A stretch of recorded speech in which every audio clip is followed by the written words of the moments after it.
functions norm.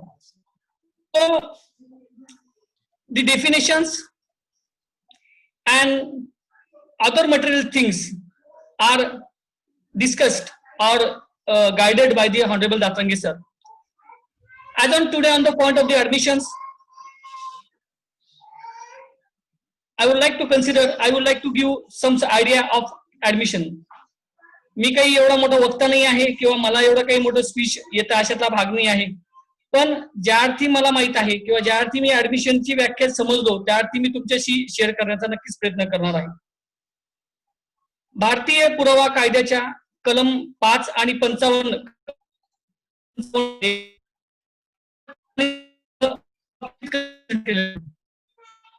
म्हणजे काय या संदर्भात सांगितलेलं आहे. पण हे तथ्य कोर्टामध्ये कशा प्रकारे संबंधित असतात किंवा रिलेव्हन्सी काय असते, जेव्हा एखादा खटला चालतो त्या खटल्याच्या दृष्टिकोनातून एखादा खटला चालत असताना कुठल्या प्रकारचा पुरावा कुठल्या प्रकारच्या तथ्यांना ह्या कोर्टात संबंधता किंवा ग्राह्य धरलं जाईल किंवा त्यांना रिलेव्हन्सी दाखवली जाईल या संदर्भातली संपूर्ण चर्चा ही 5 पासून ते 55 पर्यंत केलेली आहे. आणि त्याच अनुषंगाने सेक्शन 17 मध्ये ऍडमिशनची व्याख्या दिलेली आहे. ऍडमिशन नक्की काय, तर definition of admission which is prescribed under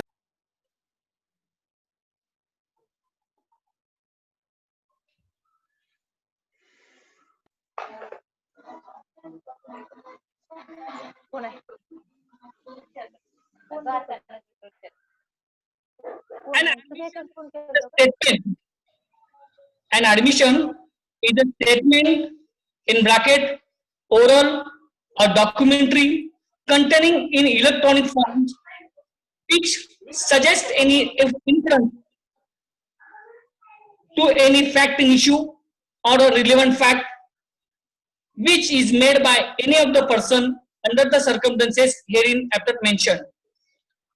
So if we consider the word to word of section, the definition of admissions, if realize we can understand that the admission is a statement. Statement is used prescribed in that section. So what is mean by exactly statement? Statement म्हणजे नक्की काय? Statement वाक्य. What is stated? नक्की काय सांगितलं आहे? Stated. Statement जे तोंडी असतील, कागदपत्रे असतील किंवा इलेक्ट्रॉनिक्सच्या माध्यमातून दर्शवलेले असतील असे स्टेटमेंट हा त्याचा एक अर्थ होतो. म्हणजे आता जर आपण स्टेटमेंटची जर पृथक्करण करायचं जर ठरलं तर स्टेटमेंट नक्की कुठल्या अनुषंगाने जातं किंवा स्टेटमेंट हे रेकॉर्ड कुठल्या अनुषंगाने होतात किंवा हे जे स्टेटमेंट आहेत या स्टेटमेंटचा नक्की अर्थ काय होतो किंवा हे स्टेटमेंट पुढे कशी येतात. तर मला असं वाटतं की जेव्हा पोलीस अधिकारी हे एखादा गुन्हा नोंदवल्यानंतर त्या गुन्ह्याचा तपास ज्यावेळेस करतात त्या तपासाच्या अनुषंगाने भारतीय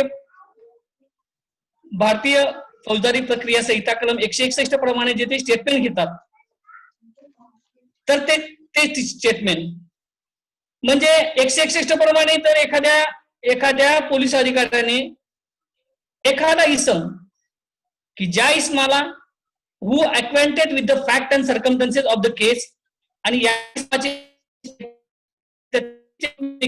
ऍडमिशन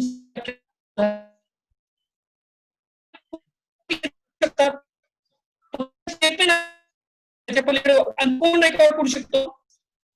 तर भारतीय सीआरपीसी 164 नुसार ऑनरेबल मॅजिस्ट्रेट कोर्टापुढे जे 164 जे स्टेटमेंट रेकॉर्ड केलं जातं त्याला देखील आपण स्टेटमेंट म्हणून रेकॉग्नाइज करतो. दोन पद्धती आहेत की पोलिसांपुढे एखाद्या गुन्ह्याच्या संदर्भात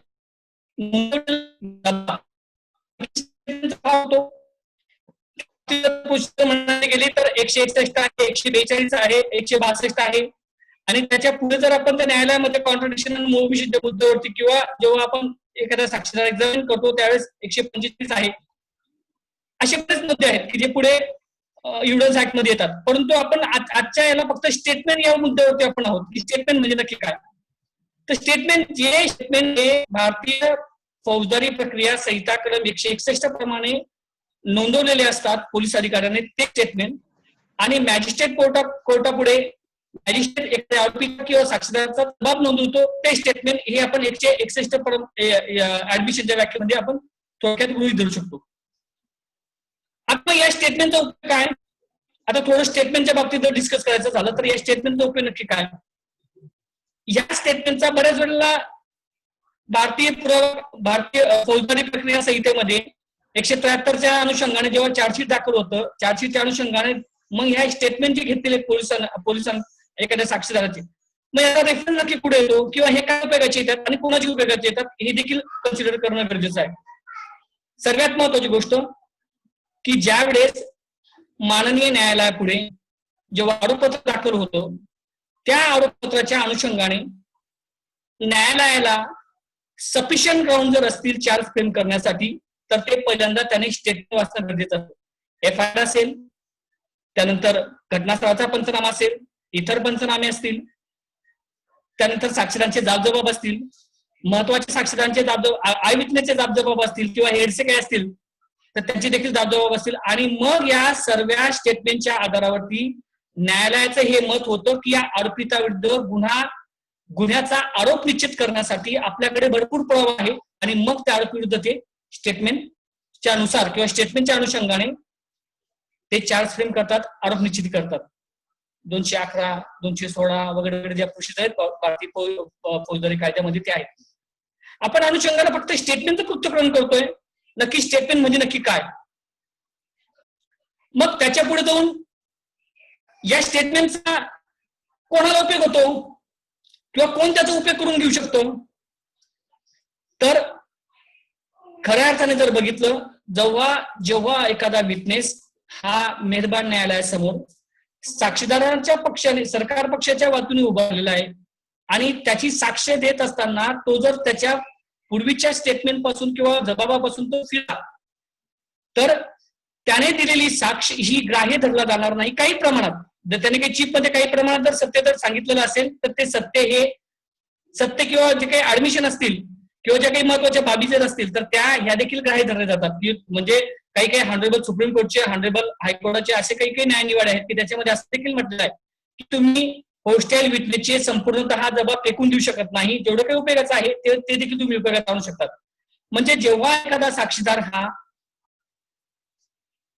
सरकार पक्षाच्या वतीने बोलत नाही, सरकार पक्षाला मदत करत नाही, त्याच्या जबाबामध्ये त्याने सर्व काही घटनेविषयी सांगितलेलं असतं पोलिसांनी केलेल्या जबाबानुसार, परंतु तो पुन्हा जेव्हाचा शक्तीवरती जबाब होतो त्या शक्तीच्या जबाबामध्ये तो नाही होतो की मी असं काही बोललो नाही, असं काही जबाब दिलेला नाही वगैरे. मग त्याची साक्ष ही ग्राह्य करते किंवा ती म्हणजे त्याची इनक्रेडिंग म्हणजे त्याची साक्ष ही खोटी आहे किंवा हा खोटा आहे, हा फितूर आहे हे दर्शवण्यासाठी खऱ्या अर्थाने त्यावेळेस सरकार पक्षाला त्याला होस्टाईल डिक्लेअर. होस्टाईल हा शब्द कुठे नाहीये कायद्यामध्ये, परंतु त्याच्या स्टेटमेंटच्या आधारावरती त्याची साक्ष ग्राह्य धरली जाऊ नये किंवा हा फितूर आहे असं म्हणून भारतीय पुरावा कायदा 45, भारतीय फौजदारी ऍक्ट 161, त्यानंतर 162 याच्या अनुषंगाने मग आपण त्याची साक्ष नोंदवू शकतो फितूर म्हणून की हा आमच्या पक्षाचा म्हणजे आम्हाला सहकार्य करणारा नाही आहे आणि याच्यावरती विश्वास ठेवण्याचा लायकीचा नाही. मग याच्यावरती मुद्दे आले कॉन्ट्राडिक्शन आणि omission. Tahsildar Singh versus state of UP मध्ये देखील स्टेटमेंट याच्यावरती भरपूर उहापोह केलेला आहे. व्हॉट आर दी स्टेटमेंटवरती भरपूर कथन केलेलं आहे. What exactly stated in chief, in cross as well as in re. These are 3 types. मग या म्हणजे ते लँडमार्क जजमेंट आहे तहसीलदार सिंग वर्सेस. मला तर असं वाटतं की प्रत्येक माझ्या बांधवानं हे जे केस लॉ आहे हा वाचलाच असेल. त्याच्यामध्ये एकूण पद्धती दिली आहेत की कॉन्ट्राडिक्शन नक्की कोणाला म्हणावं, ओमिशन नक्की कोणाला म्हणावं, त्या संदर्भात मायनर कॉन्ट्राडिक्शन आणि ओमिशनचा काय फरक पडतो आणि मायनर कॉन्ट्राडिक्शन आणि ओमिशनच्या अनुषंगाने ते खटल्यावरती किती परिणामकारक असतात हे देखील त्या जजमेंट मध्ये सांगितलेलं आहे. मी स्टेटमेंट या विषयावरती बोलतो. पहिल्यांदा मी बोललो या विषयावरती.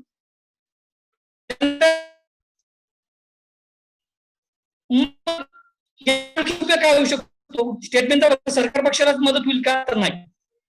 तर स्टेटमेंटचा उपयोग हा डिफेन्स लॉयर जे असतील त्यांना देखील याचा चांगल्या प्रकारे उपयोग होतो. साक्षीदाराच्या क्रेडिट इम्पिच करण्यासाठी, तो तस्तवर्दी नाही हे दर्शवण्यासाठी, आणि त्याला कॉन्ट्राडिक्शन आणि ओमिशन प्रूव्ह करण्यासाठी देखील या 161च्या जबाबांचा उपयोग होतो. बऱ्याच वेळेस असं निदर्शनास येतं की डिफेन्स लॉयर त्या वेगळ्या पद्धतीने मांडण्याचा प्रयत्न करतात. मला असे काही प्रसंग आलेत न्यायालयामध्ये, सांगताना काही हरकत नाही. बऱ्याच वेळेस चीप झाली, चीप मध्ये साक्षीदाराने अतिशय योग्य सांगितलं आणि डिफेन्स लॉयर काय वेळेस काय करतात की त्यांच्या क्रॉस मध्येच कॉन्ट्राडिक्शन ओमिशन तयार करतात आणि क्रॉस मधल्याच कॉन्ट्राडिक्शनच्या ओमिशनच्या आधारावरती ते स्टेटमेंट जे काही असेल त्यांना दिलेलं 161 त्याला ते पोर्शन मार्क करण्याचा प्रयत्न करतात. तुम्ही ते सांगितलंच नाही, तुम्ही ते बोललातच नाही. मग अशा वेळेस आपण त्यांना रोखणं खूप इम्पॉर्टंट असतं. तहसीलदार सिंगचं जजमेंट असेल हे देखील सांगणं गरजेचं असतं की साहेब नक्की पोर्शन मार्क त्याला करावं लागतात. त्या दृष्टिकोनातून आपल्याला त्याला सांगावं लागतं की बापरे कॉन्ट्राडिक्शन ओमिशन ह्या प्रूव्ह करण्याच्या काही प्रोसिजर्स आहेत आणि त्यांच्या पलीकडे कोणी जाऊ शकत नाही. कॉन्ट्राडिक्शन आणि ओमिशन ह्या प्रूव्ह जर करायचं असतील तर तुम्हाला चीप 161ची स्टेटमेंट आणि 161च्या स्टेटमेंट नुसार जर त्याच्यामध्ये काही कॉन्ट्राडिक्शन ओमिशन असतील आणि ते देखील फॅटल नसतील तर ते कन्सिडरेबल करण्यासारखे नाहीये. म्हणजे इव्हन दो या स्टेटला आता मी सांगू शकतो की Shriram versus state of Maharashtra, state of Rajasthan ह्या अतिशय म्हणजे लँडमार्क जजमेंट मध्ये हॉनरेबल सुप्रीम कोर्टानं असं नमूद केलेलं आहे. एक गोष्ट खूप महत्वाची आहे की जे कॉन्ट्राडिक्शन्स अँड ओमिशन्स प्रॉसिक्युशनच्या स्टोरीला कुठेही फाटा देणार नाहीत, कुठेही चेंज करणार नाहीत, अशा कॉन्ट्राडिक्शन अँड ओमिशनला महत्व देण्यात येऊ नये. मला तरी वाटतं की प्रत्येकाने, आणि सर्वात महत्वाची म्हणजे की त्या जजमेंटमध्ये हॉनरेबल सुप्रीम कोर्टानं असं म्हटलेलं आहे, Shriram versus state of Rajasthan, बऱ्याच मी वाटल्यास ग्रुपवरती ते पाठवणार आहे.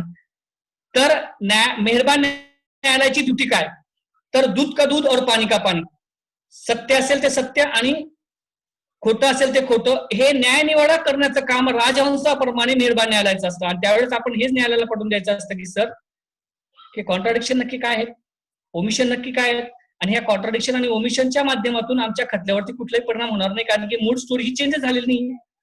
मला वाटतं स्टेटमेंटच्या बाबतीत भरपूर झालं. त्यानंतर आता ह्या स्टेटमेंटच्या बाबतीत जर म्हणायला गेलं तर मग हे स्टेटमेंट कुठं काय प्रूव्ह होतात किंवा हे स्टेटमेंट पुढे याचा काय उपयोग होतो किंवा एव्हिडन्सच्या दृष्टिकोनातून कुठं कुठं उपयोग होतो. तर भारतीय पुरावा कायद्याच्या सेक्शन 58 आणि 59 मध्ये हे नमूद केलेलं की ओरल एव्हिडन्स म्हणजे इथे ऍडमिशनच्या अनुषंगाने आपण पाहिलं स्टेटमेंट, पण स्टेटमेंटच्या अनुषंगाने आपण ओरल एव्हिडन्स कडे थोडंसं आपण लुकआउट करणार आहोत, ते महत्वाचं आहे. त्याच्यामध्ये म्हटलं की all fact except the contents of document electronic record may be proved by oral evidence. मग ओरल एव्हिडन्स म्हणजे नक्की काय? मग हा ओरल एव्हिडन्सचा रेफरन्स कुठे आला, तर स्टेटमेंट मध्ये आला. हे स्टेटमेंटचे ऍडमिशन मध्ये आलेलं आहे ते स्टेटमेंट, आणि मग त्या अनुषंगाने the oral evidence must be direct. मग त्याच्या अनुषंगाने 60 मध्ये म्हटलं की oral evidence must be direct not to be हेडसेड. मग या अनुषंगाने जर आपण स्टेटमेंटचा जर विचार केला, स्टेटमेंट याचं जर पृथक्करण जर केलं तर स्टेटमेंट हे सरकार पक्षासाठी जेवढे मदतीचे असतात तेवढं प्रॉसिक्युशनसाठी मदतीचे असतात. पण ह्या स्टेटमेंटचं जर ऍडमिशन झालं ते ग्राह्य धरले जातात का किंवा रिलेव्हन्सी त्यांची आहे का, या संदर्भात सेक्शन 17 मध्ये त्यांनी नमूद केलं की what is mean by exactly admission. मग ऍडमिशनची व्याख्या देताना हाच त्यांनी शब्द प्रयोग केलेला आहे की an admission is a statement, an admission is a statement oral or documentary containing in electronic form मध्ये सुद्धा मेन्शन केलेलं आहे. Which suggest any inference to any fact in issue. Inference हा शब्द खूप महत्वाचा आहे. इन्फरन्स म्हणजे नक्की काय की कन्सिडरेशन, कन्क्लुजन, एखाद्याचं इन्फरन्स म्हणजे त्याने कन्क्लुजनला येणं किंवा कन्सिडरेशनला येणं, हा मुद्दा त्याच्यामध्ये दिलाय की विच सजेस्ट एनी इन्फरन्स, की त्याच्यावर इन्फरन्स काढता येऊ शकतो ज्या ओरल आणि डॉक्युमेंटरी एव्हिडन्सच्या किंवा ओरल अँड डॉक्युमेंटरी स्टेटमेंटच्या आधारावरती इन्फ्लुएन्स करता येऊ शकतो. मग कुठला इन्फ्लुएन्स, कोणाच्या बाबतीत ते influence? To any fact in issue. Fact in issue जे हॉनरेबल दात्रेंकर सरांनी सांगितले की फॅक्ट इन इश्यू जे मुद्दे अगोदर आपण डिस्कस केलेत, तर fact in issue or relevant fact, or relevant fact. मग रेलेव्हंट फॅक्ट पुढे 5 पासून ते 55 पर्यंत. मग पुढे काय म्हटलंय की made which is made by any of the person under the circumstances herein after mention. Herein after mention म्हणजे जी तथ्ये स्वीकारलेली आहेत किंवा कबूल केलेली आहेत अशा स्वीकारलेल्या तथ्यांना देखील रिलेव्हंट आहेत, त्यांना देखील ग्राह्यता मिळू शकते किंवा ते देखील ग्राह्य धरला जाऊ शकतात, रिलेव्हंट आहेत या सेक्शन 17 मधले.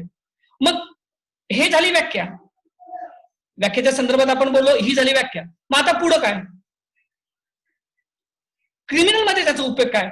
मग त्याच्या अनुषंगाने सेक्शन 18 मध्ये त्यांनी प्रोसिडिंग शब्द वापरलेला आहे की हेअर इन आफ्टर मेन्शन त्यांनी केलेलं आहे, परंतु सेक्शन 18 मध्ये परत त्यांनी शब्द वापरलेला आहे की ऍडमिशन्स. आता ऍडमिशनची व्याख्या तर पूर्ण झाली.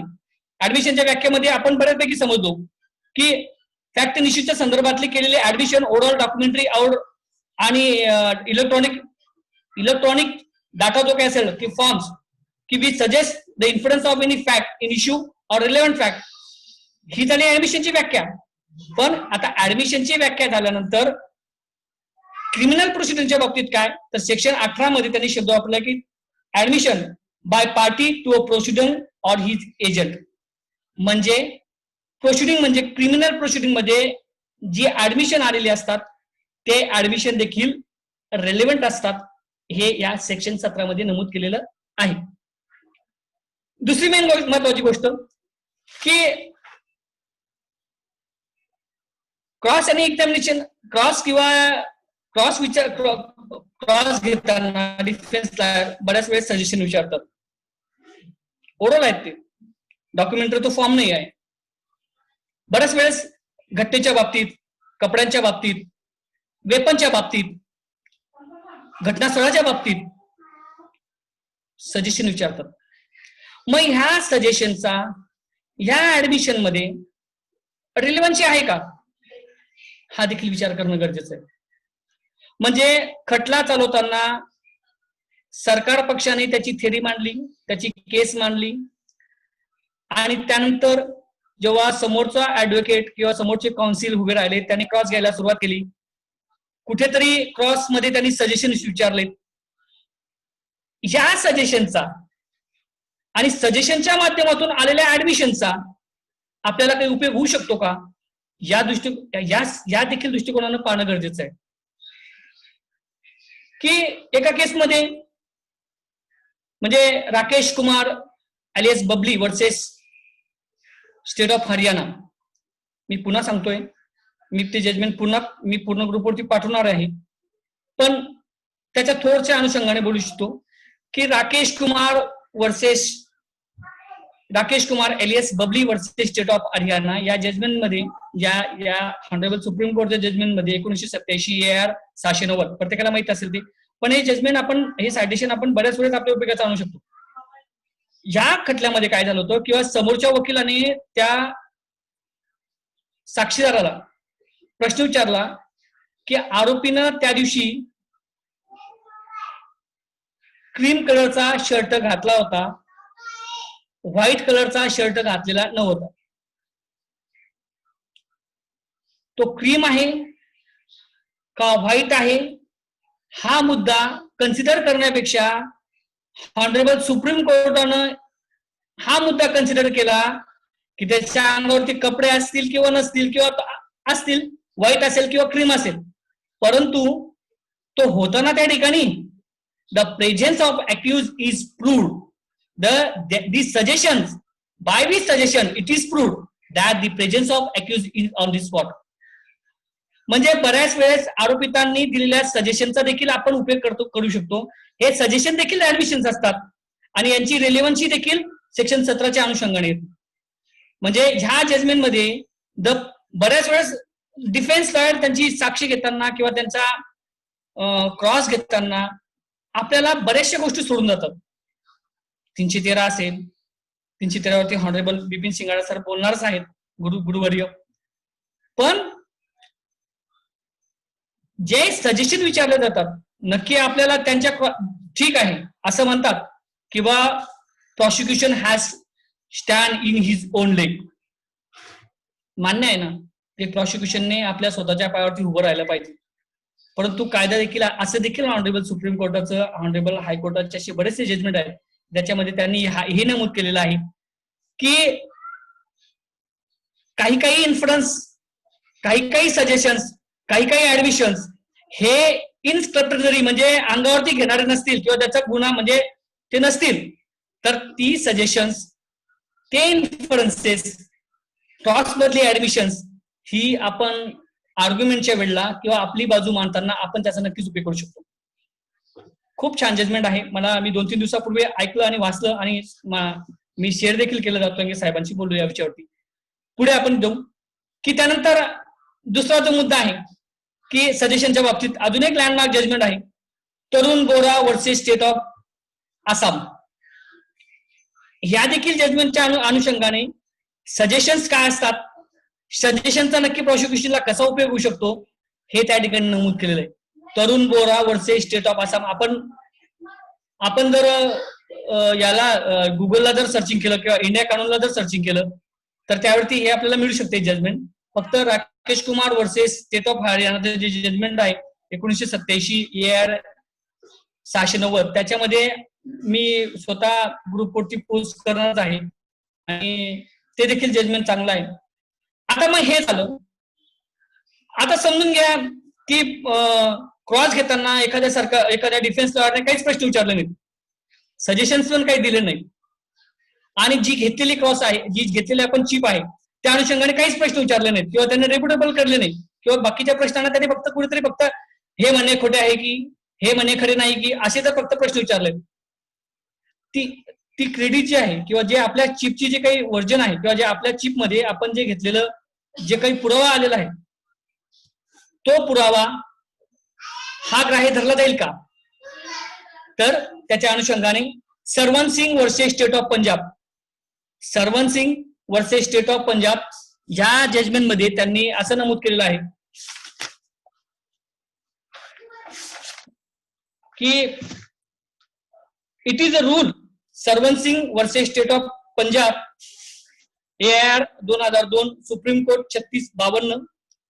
It is a rule of essential justice that whenever the opponent has declined to avail himself of the opportunity to put his cross-examination, it must be follows that the evidence tendered on that issue ought to be accepted.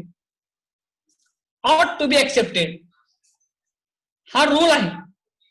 हे म्हणजे हे पण supreme कोर्टाचं, honourable supreme कोर्टाचं judgement आहे, suggestion आहे की याच्यामध्ये म्हटलंय की ज्या मुद्द्यावरती त्यांनी साक्ष नोंदवलेली नाही किंवा क्रॉस घेतलेली नाही, मग त्यावरती त्यांना हे ऍक्सेप्टेबल आहे. ऍक्सेप्टेड याचा अर्थ त्याला ऍडमिशन्स ती त्यांना ते मान्य आहे. या दृष्टिकोनातून आपण जर या इन्फ्लुएन्सचा जर उपयोग जर करू शकलो तर मला वाटतं की भविष्यामध्ये ऍडमिशन्स कुठे कुठे असतात, कुठे कुठे येतात किंवा ते कसे आपण समोरच्या डिफेन्सच्या माध्यमातून आपण आणू शकतो हा देखील आपण प्रयत्न गरजेचा आहे. मला वाटतं ऍडमिशनच्या अनुषंगाने जर आपण पुढे जर गेलो तर 24 पासून ते 30 पर्यंत, 24 पासून ते 30 पर्यंत कन्फेशन या मुद्द्यावरती येतो. कन्फेशन याच्या बाबतीत जर बोलायचं म्हटलं तर कन्फेशन हा मला वाटतं आपण सर्वजण प्रॉसिक्युटर्स आहात, जवळजवळ गेल्या 18-20 वर्षापासून, माझ्यापेक्षा माझे सिनियर हॉनरेबल सिनियर मेंबर देखील आहेत जे खऱ्या अर्थाने कायदा हॉनरेबल दातांगे सरांच्या बाबतीत जर बोलायचं असलं की आज त्यांच्याकडनं हे माहित झालं की कायद्याच्या तरतुदी कशा वाचाव्यात किंवा कायद्याच्या तरतुदी वाचताना कुठल्या अनुषंगाने जायचं, त्याच्या रेफरन्स कुठल्या घ्यायचं. तर आपण मला वाटतं की 18-20 वर्षाच्या कालावधीमध्ये कन्फेशन हे आपल्या डोक्यात फिट झालेलं आहे की कन्फेशन म्हणजे नक्की काय, ते किती टाईपचे असतं, ते कसं असावं, ते कसं नसावं, ते कोणासमोर रेकॉर्ड केलेलं असावं, या अनुषंगाने आपल्याला सर्व काही माहितच आहे.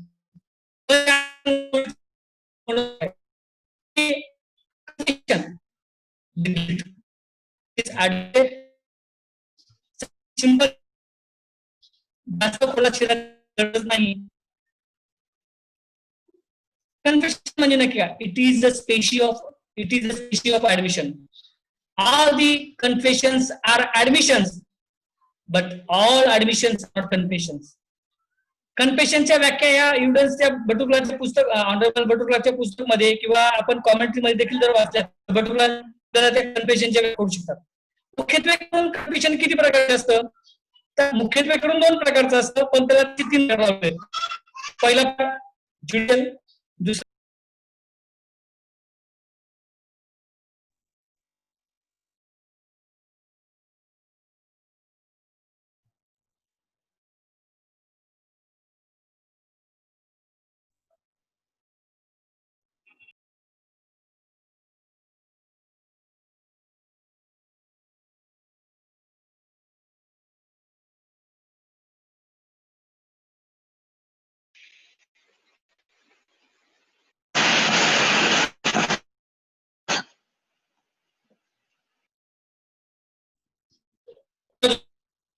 प्रकार ज्युडिशियल, दुसरा प्रकार एक्स्ट्रा ज्युडिशियल आणि तिसरा जो प्रकार आहे तो डिट्रॅक्टेड कन्फेशन. हे 3 मुख्यत्वे करून प्रकार आहेत, त्याच्या पलीकडे नाही. मग या कन्फेशनच्या सुरुवातीला आपण कलम पाहणं खूप इम्पॉर्टंट आहे की कन्फेशनचा नक्की उपयोग होऊ शकतो. तर त्या अनुषंगाने आपण बघितलं भारतीय राज्यघटनेच्या आर्टिकल 20 सब क्लॉज 3 मध्ये त्याचं दिलेलं कुठलाही आरोपी हा स्वतःच्या विरुद्ध साक्ष देऊ शकत नाही. म्हणजे त्याच्यामध्ये जर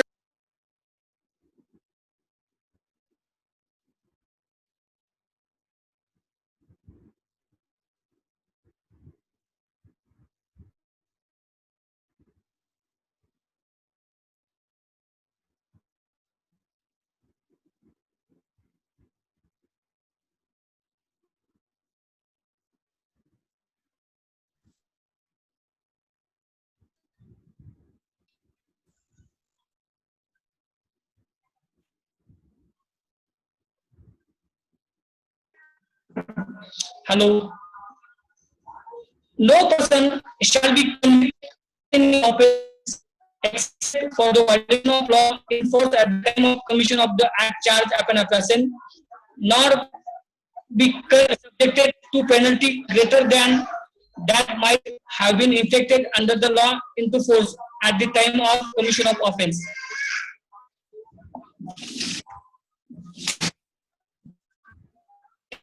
मध्ये दुसरं जे नमूद केलेलं आहे की त्याच्यामध्ये त्यांनी म्हटलंय की no person accused of any offence shall be compelled to be witness against himself. Shall be compelled to be witness against himself. It is a fundamental right. भारतीय राज्यघटनेच्या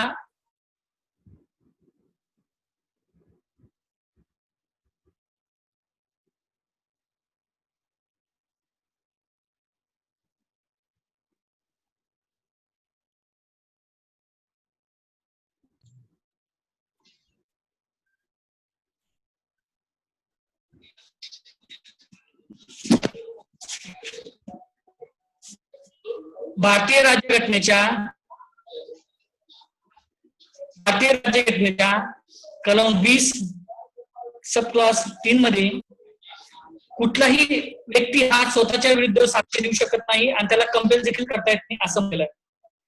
हा एक भाग हा फंडामेंटल राईट आहे, राज्यघटनेने तो दिलेला आहे. आणि मग जर एखाद्या व्यक्तीला त्याचं गिल्टचं करायचं असेल किंवा त्याच्याकडे जर करायचं असेल त्याला तोंड पश्चाताप झाला असं म्हणतात की एखाद्या माणसाला जर पश्चाताप झाला त्याला तो त्याची साक्ष मांडू शकतो, त्याची साक्षी न्यायालयासमोर नोंदवू शकतो. म्हणजे पूर्वीच्या काळी किंवा चर्चमध्ये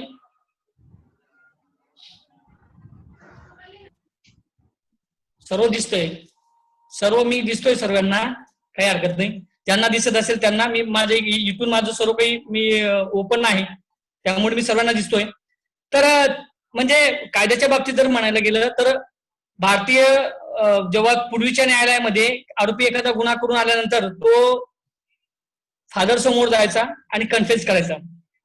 म्हणजे एक मुद्दा सांगायला काही हरकत नाही. आखरी रास्ता जो पिक्चर आहे त्यामध्ये अमिताभ बच्चन आता ह्या गोष्टी काय सांगतो तर आपल्याला ते कन्फेशन थोडं कळतं की तो त्या फादर समोर जातो आणि सांगतो की फादर मुझे 3 खून करना है.